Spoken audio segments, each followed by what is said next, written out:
Dios les bendiga a mis hermanos y amigos que nos ven en la mañana de hoy. Queremos compartir un corto mensaje de la palabra de Dios y también queremos pedirle que usted comparta este video con sus amistades, que comparte este video con sus familiares.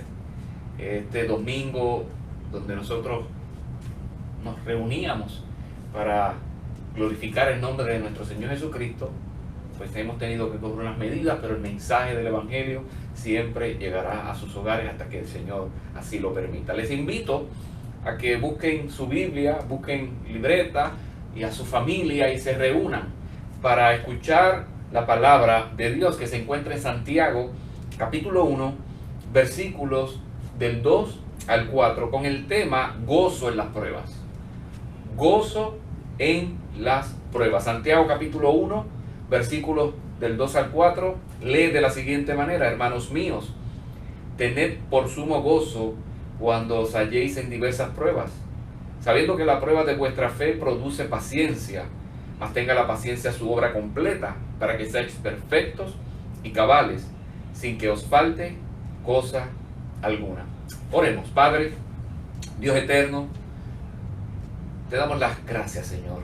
Gracias, mi Dios, por salvar nuestras vidas. Gracias porque a través de estos medios podemos llegar a cada hogar, de cada hermano que necesita de tu palabra en estos momentos.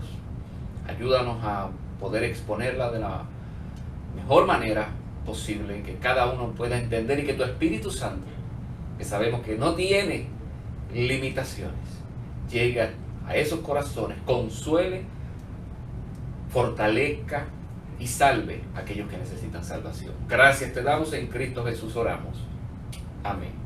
Una de las partes más difíciles de la vida cristiana es el hecho de que ser un discípulo de nuestro Señor Jesucristo no nos hace inmune a las pruebas y a las tribulaciones de la vida. Ahora bien, las pruebas que llegan a nuestra vida tienen como objetivo hacernos crecer como hijos de Dios. Cuando Santiago escribe estas palabras, se las está escribiendo a una iglesia de judíos, una iglesia que había sufrido y estaba sufriendo en ese entonces una gran persecución por los enemigos del Evangelio. Y por lo tanto, habían perdido sus hogares, habían perdido no tan solamente sus hogares, sino sus posesiones, habían perdido también lo que eran sus recursos económicos, sus negocios, habían perdido todo. Y estaban reaccionando de una manera indebida, estaban reaccionando como reacciona la gente del mundo ante las adversidades. Porque son los momentos difíciles, y lo hemos dicho, que son los que sacan a la luz lo que realmente somos, cómo está nuestro carácter, cómo está nuestra fe.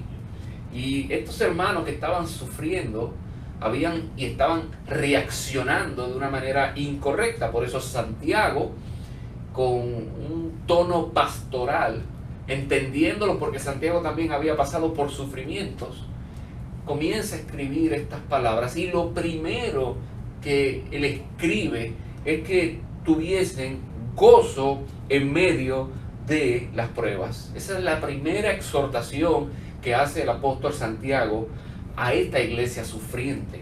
Y parece ser una paradoja. Una paradoja es una posible contradicción, pero obviamente es posible. No la hay, porque lo más normal es que estemos tristes en medio de los problemas, es que estemos llorando en medio de las situaciones de nuestra vida. Así que estudiaremos este mensaje y lo haremos de la siguiente manera. Primero, veremos la realidad de las pruebas. Lo segundo, la actitud con la cual debemos enfrentarla. Y lo tercero, lo que producen las pruebas. Así que vayamos a nuestro primer punto en la mañana de hoy. La realidad de las pruebas que se encuentran en el versículo 2. Podemos leerlo nuevamente. Hermanos míos, tened por sumo gozo cuando os halléis en diversas pruebas. La palabra griega para prueba puede significar tanto tentación como adversidades externas. Todo va a depender de dónde esté situada la palabra. Por ejemplo, en los versículos 13 y 14, la palabra está situada cuando se está hablando de pecados, de incitación al mal, de tentaciones, tiene una connotación en ese asunto negativa, pecaminosa.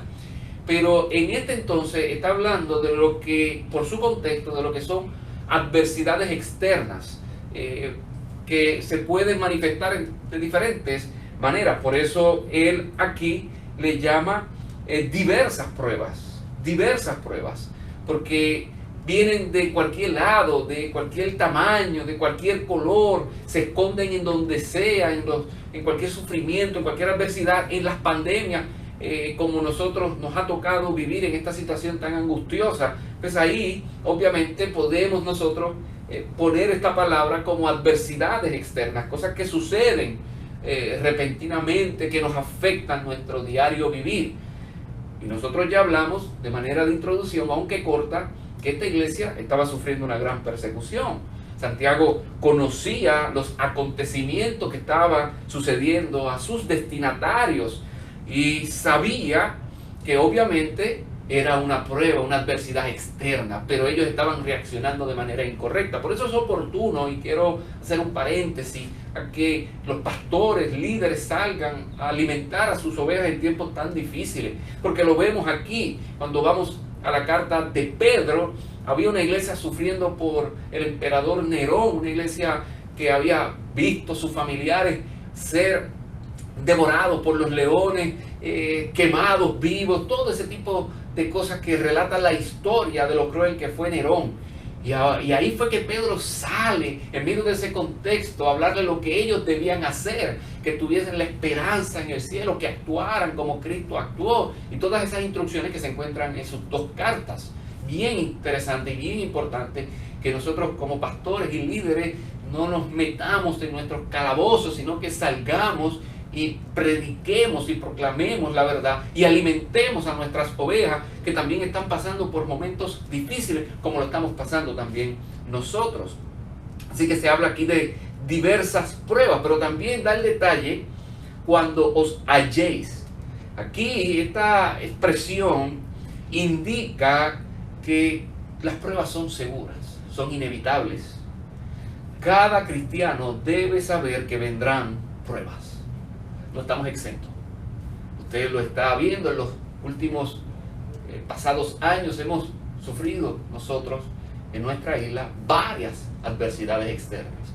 Y eso le podemos incluir las adversidades personales, las pruebas personales de enfermedades, de situaciones familiares. Por eso ningún predicador, ni en este tiempo ni en ningún tiempo, debe sugerir que el cristianismo es libre de sufrimiento. Escuche bien, amigo que nos escucha, porque yo sé que la iglesia, mucha de ella lo sabe, pero me quiero dirigir en este momento a usted, que ningún predicador que sale por las redes sociales debe sugerir que el cristianismo es libre de sufrimiento, porque Santiago no lo enseña, ni ningún otro escritor del Nuevo Testamento. Por ejemplo, Pablo, en Hechos capítulo 14, versículo 22, dice que es necesario que a través de muchas tribulaciones entremos en el reino de Dios. Tenemos otro ejemplo en 2 de Corintios, capítulo 4, versículo 17. Dice, porque esta leve tribulación momentánea, pero menciona la palabra tribulación, momentánea, produce en nosotros un cada vez más excelente y eterno peso de gloria. Filipenses capítulo 1, versículo 29, dice, porque a vosotros se os ha concedido por amor de Cristo no solo creer en Él, sino también sufrir por Él. Y podemos traer también Romanos capítulo 5, versículo 3 al 5. Y no solo esto, sino que también nos gloriamos en las tribulaciones, sabiendo que la tribulación, hay una repetición de eso, produce paciencia, y la paciencia prueba, y la prueba esperanza, y la esperanza no avergüenza. Así que ningún creyente ha recibido garantía de que vivirá una vida libre de dificultades y pacífica. En la historia vemos que no fue así. Vemos como ejemplo a nuestro Señor Jesucristo y su sufrimiento, y obviamente nosotros también estamos contemplando y viviendo carne viva sufrimientos, angustias y situaciones con lo que está ocurriendo a nivel mundial. Todos experimentaremos y estamos experimentando dificultades, problemas, pesares de un tipo o de otro. Nadie puede escaparse, porque el hombre, hermano, no controla las circunstancias que causan las dificultades. Así que este pasaje, para que usted pueda entender y pasar a nuestro segundo punto, dice literalmente que los problemas les abrazan. Esa es lo que Santiago está queriendo decir, de tantos que son. Así que ya vimos, en primer lugar, la realidad de las pruebas, y no quiero dar mucho detalle ni entrar en el ambiente que nosotros estamos viviendo, pero usted sabe lo que estamos hablando. En segundo lugar, ya sabemos que estamos en una prueba o en diversas pruebas, o vamos a entrar en otras más adelante. ¿Cómo debe ser nuestra actitud? Eso nos lleva a nuestro segundo punto, la actitud que debemos enfrentar en las pruebas. Y dice ese versículo 2, podemos volver a leerlo: hermanos míos, tened por sumo gozo. Tened por sumo gozo. Yo quiero aclarar algo. Tener gozo en las pruebas no va a cambiar las circunstancias. Lo va a cambiar usted, pero no las circunstancias. Pero con mucha frecuencia, ¿por qué Santiago habla esto? ¿Y qué muy posiblemente ocurría con esos hermanos que estaban sufriendo? Bueno, se estaban quejando, porque eso es lo más que nosotros hacemos, lo más frecuente que hacemos, es que cuando recibimos una adversidad externa, viene la queja. Porque a mí, que yo he hecho mal, si yo estoy haciendo las cosas bien, si yo estoy siendo fiel a Dios. Y nosotros sabemos por el libro de Job que aún los santos, aún las personas que bregan y trabajan con su santidad, también pasan sufrimiento. Pero con mucha frecuencia comienzan las quejas, los reclamos. Porque esto fue lo que hizo también el pueblo de Israel en el Antiguo Testamento. Esto fue lo que hicieron los discípulos que estudiamos el domingo pasado, cuando estuvieron en la barca. Señor, que no te interesa, vamos a morir, perecemos, y lo levantan de mala gana. Es nuestra reacción. Pero esta clase de respuesta ante las adversidades no contribuyen a la madurez cristiana. Y dicen mucho de nosotros en nuestra madurez. Cuando nosotros, en vez de tener gozo, agradecimiento y trabajar con nuestro carácter en medio de la prueba, y comenzamos a quejarnos, solo empeora las cosas.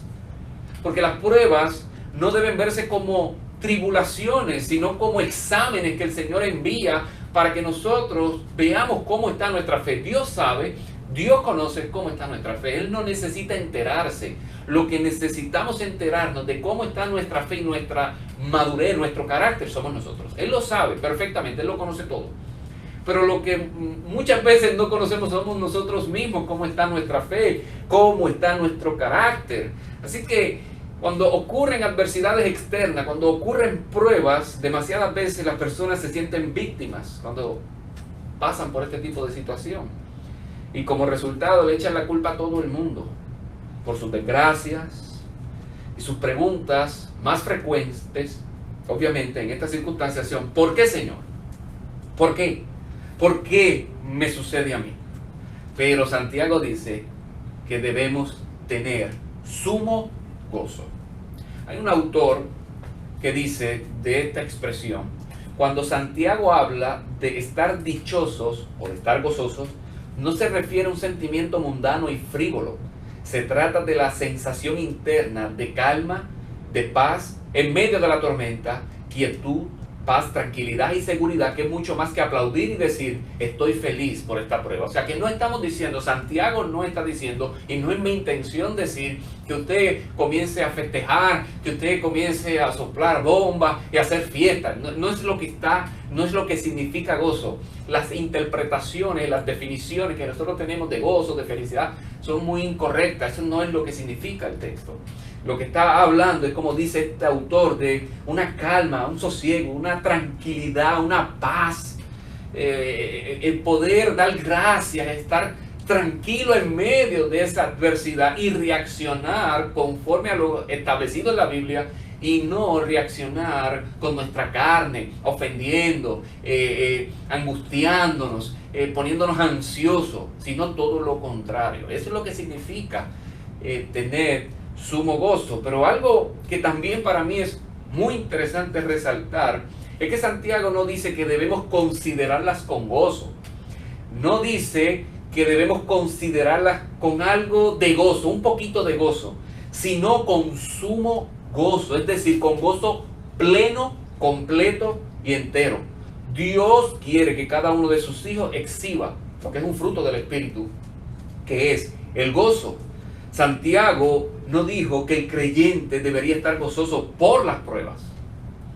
Él no está diciendo que debemos estar gozosos por las pruebas. Él no está diciendo que debemos estar gozosos por la pandemia. No. Él está diciendo que debemos nosotros, como cristianos, estar gozosos en medio de la prueba.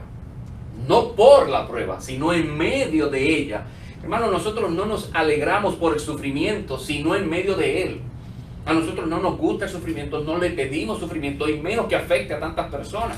Pero cuando llega inevitablemente, por el control soberano de Dios, que Dios permite todas estas cosas, entonces nosotros debemos tener sumo gozo, no poco gozo, cuando estemos por estas adversidades que nos ha tocado vivir.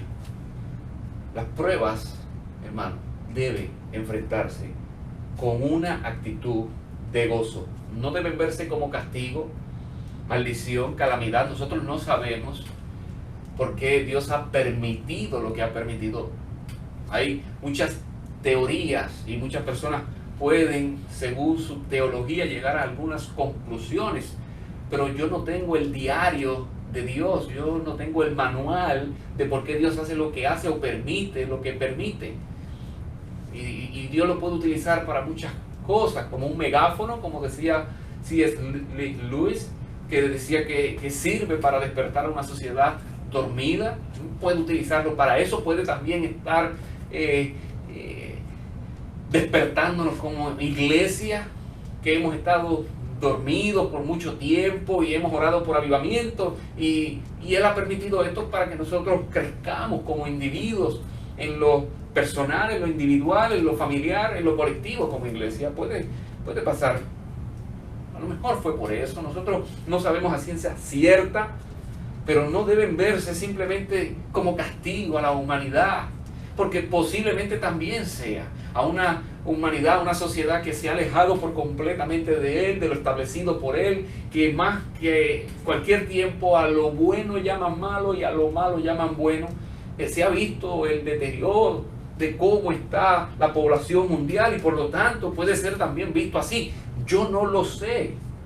Lo que sí sé es que cuando llegue, debemos nosotros reaccionar y actuar con una actitud de gozo. Eso es lo que yo sé.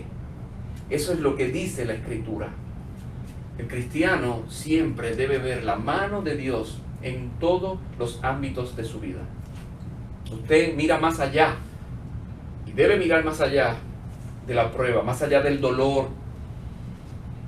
Usted mira el propósito de este tiempo que nos ha tocado vivir, que es una prueba con la meta, que es la madurez espiritual. Hay un lema de los fisiculturistas, en inglés es no pain, no gain. No dolor, no ganancia.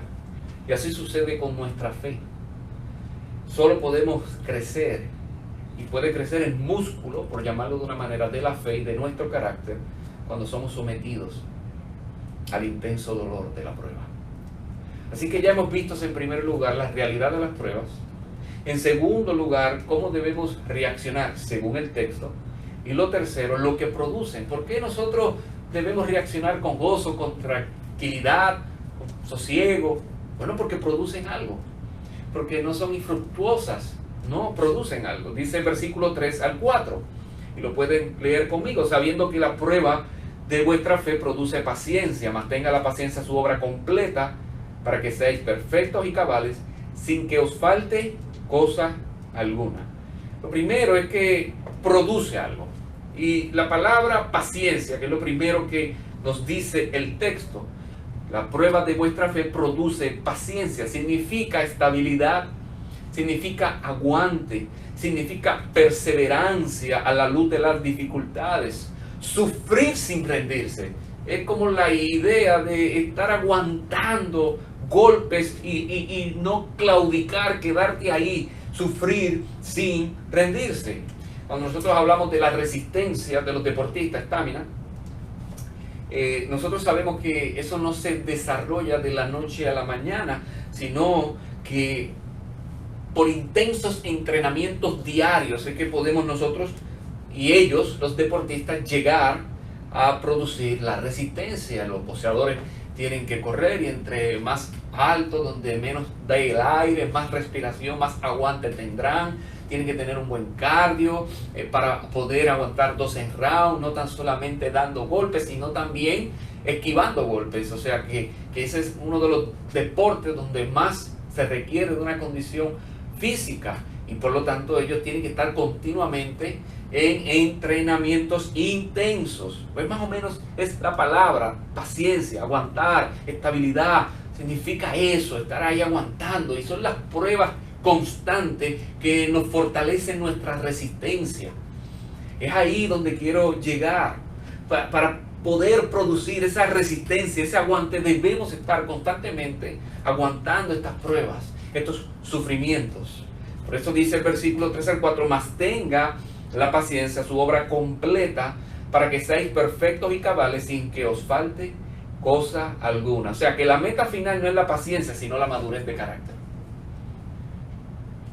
Querido hermano, todo esto que está ocurriendo, todo esto es una prueba, una adversidad que ha llegado a nuestras vidas, en la vida de todo ser humano, pero específicamente para que el pueblo de Dios crezca, madure en carácter, que cada día pueda parecerse más a Cristo. O sea que este pasaje nos enseña con esto la parte positiva. Esto tiene un lado positivo. Las pruebas tienen un lado positivo. Y el lado positivo es que nos ayudan a ser más fuertes, a tener paciencia, a ser perfectos, maduros. Pero esa palabra perfecto que menciona el texto, quiero aclarar que no significa no cometer ningún pecado, porque no hay ninguna persona perfecta debajo del sol. Sino significa ser maduro, estar desarrollado espiritualmente. Es la misma palabra que se utiliza en Mateo 5:48. Se trata de alcanzar el carácter de Dios, de parecernos más a nuestro Señor Jesucristo. Eso es lo que implica la palabra perfecto, parecernos más a Cristo. Y son las pruebas, las adversidades que nos ayudan a eso. Esa es la situación, para que nosotros podamos entender estas pruebas, esta adversidad que nos ha venido externa, que vemos cómo el mundo se ha descontrolado. Nosotros como seres cristianos, como gente que ha nacido de nuevo, tiene que tomarlas por sumo gozo, porque producen algo, causan algo productivo en nosotros, positivo en nosotros, y es que nos van madurando como creyentes. Cuando nosotros salgamos de esto, los cristianos creceremos aún más. Eso es lo que nosotros debemos ver. Nuestro carácter tiene que cambiar. Así que perfecto, como ya he dicho, no significa no cometer ningún pecado, sino ser maduro, estar desarrollado espiritualmente. Y la palabra cabales significa enteros o íntegros. O sea que madurez cristiana es tener un carácter piadoso que demuestre las virtudes cristianas en todas las áreas de la vida. Es los hermanos que estaban sufriendo, los judíos que estaban escapando, que habían dejado sus posesiones, habían tenido que cerrar negocios, y aún los ricos estaban quitándole lo poco que tenían. Su reacción en medio de la adversidad era carnal. Por eso Santiago, hay muchas exhortaciones donde Santiago tiene que decirle a estos hermanos que no hablen mal, que la vida es como neblina, porque ellos estaban planificando, ellos habían olvidado, ellos estaban practicando lo que muchas personas hacen, que es ateísmo práctico. Un ateísmo práctico es que creo en Dios con mis palabras, pero mis acciones demuestran todo lo contrario. Ellos estaban hablando mal, no hacían buenas obras, veían a una persona rica entrando en sus reuniones, entonces le buscaban sillas privilegiadas, y entonces a los demás pobres hermanos los marginaban. Estaban reaccionando de una manera carnal. Por eso Santiago tiene que escribir esto. Yo les quiero invitar a que usted reflexione cómo usted está reaccionando ante esto. Son momentos difíciles, son momentos angustiosos, pero un Dios de amor quiere perfeccionarnos, está buscando lo mejor para nosotros. Usted tiene que evaluar cuál es su reacción diaria ¿Cuál es su reacción diaria? ¿En cuánto ha crecido diariamente? ¿Cómo está desarrollándose su carácter? ¿Se parece más a Cristo en medio de esto? ¿Actúa como Él? ¿O cae en lo mismo que han caído aquellos que no conocen al Señor?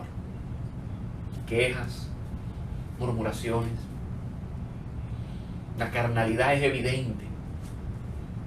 ¿O realmente has visto esto como una prueba que Dios ha permitido para desarrollar, para que entremos en ese proceso de madurez espiritual, para hacer todo lo que Dios quiere que seamos? Así no nos faltará nada. Parecerme a Cristo debe ser nuestra meta. Nosotros siempre queremos encontrar la salida más rápida del sufrimiento. Y no es malo, hermano, orar porque en esto se acabe ya. Deberíamos orar con intensidad de que el Señor acabe esta pandemia. El único que tiene el control, el poder y la última palabra es Dios. Y que si es a través de darle inteligencia a un grupo de científicos y que creen una vacuna o una medicina que pueda aguantar y la gente no muera, gloria a Dios. Nosotros debemos orar por eso intensamente, pero también debemos orar para que el Señor nos cambie en medio del sufrimiento. Esa debe ser una oración principal. Señor, yo no sé cuánto esto va a durar. Yo te pido, Señor, que tú lo acabes. Pero si en tu voluntad está que esto dure un poco más, yo te pido que tú me cambies a mí en medio de este sufrimiento, en medio de esta angustia, en medio de esta incertidumbre que muchas veces se levanta. Señor, que yo pueda aguantar, que yo pueda sostenerme en tu palabra, en tus promesas. Señor, que yo no tan solamente hable de ti, sino que viva lo que digo de ti, que yo sea un ejemplo para otros. Así que Dios muchas veces quiere que esa aflicción que usted está pasando, que estamos pasando, Él la va a sacar hasta que nosotros recibamos el beneficio que Él quiere darnos. Solo así, únicamente así, podemos llegar a ser maduros sin que nos falte cosa alguna, como dice el texto. Eso es lo que Santiago está diciéndole a esta iglesia. Ese es el llamado que se le hace a esta iglesia que había estado pasando sufrimiento. Es el llamado que Dios nos hace en la mañana de hoy. Quiero hablar de manera de conclusión que solo este pasaje puede ser aplicado a los cristianos. Solo este pasaje, esta exhortación, solo nos es posible a nosotros, los creyentes, poder tener gozo en medio de las pruebas. Un inconverso que no ha tenido un encuentro con nuestro Señor Jesucristo no puede gozarse en medio de las pruebas. Es imposible. Él puede decir que está en gozo, que él está tranquilo, pero su esperanza, su positivismo no radica en los absolutos de Dios, sino radica en filosofías de él o del mundo o en cosas que son subjetivas. No, pero solamente el creyente puede sostener y sostenerse en medio de estos momentos difíciles y crecer y gozarse. Porque el que es inconverso no tiene el Espíritu Santo, el que es creyente sí lo tiene. Así que yo le invito a usted a pensar en el Evangelio, usted que me escucha y que no conoce a Cristo. Usted no ha tenido un encuentro real, usted no ha sido transformado, su corazón es el mismo. Porque conocer a Cristo no es cambiar de hábitos, simplemente es un reconocimiento de nuestra vida pecaminosa y rendirnos a los pies de Él, reconocer que hemos pecado en contra de Él y nos arrepentimos de esos pecados. Creemos que lo que Él hizo en la cruz del Calvario, lo que hizo en su vida perfecta, es suficiente para que nosotros podamos tener una relación con Dios Padre. Él es el mediador, Él es el camino, la verdad y la vida. Yo le invito a que usted reflexione, porque yo no quiero hablarle de que usted haga algo sin usted primero ser algo. Usted tiene que ser primero hijo de Dios para poder hacer esto. Por lo tanto, piense primero en su salvación. Piense en su relación con Dios. Porque hoy es un bonito día, un buen día, oportuno día para que usted tenga un encuentro con el Salvador. Así que le pido, iglesia, que se anime, que cada día esta nueva cuarentena que comenzará en esta semana y ya hemos experimentado una que fue tediosa para algunos, difícil, algo novel, algo que nosotros nunca habíamos experimentado. Yo le pido que ahora, si usted no había pensado en esto, se pueda gozar, pueda orar correctamente y pueda crecer. Cada día mirarse al espejo espiritual, que es la palabra de Dios, y que pueda diferenciar y pueda notar si se parece más a Cristo o todavía se parece más a usted.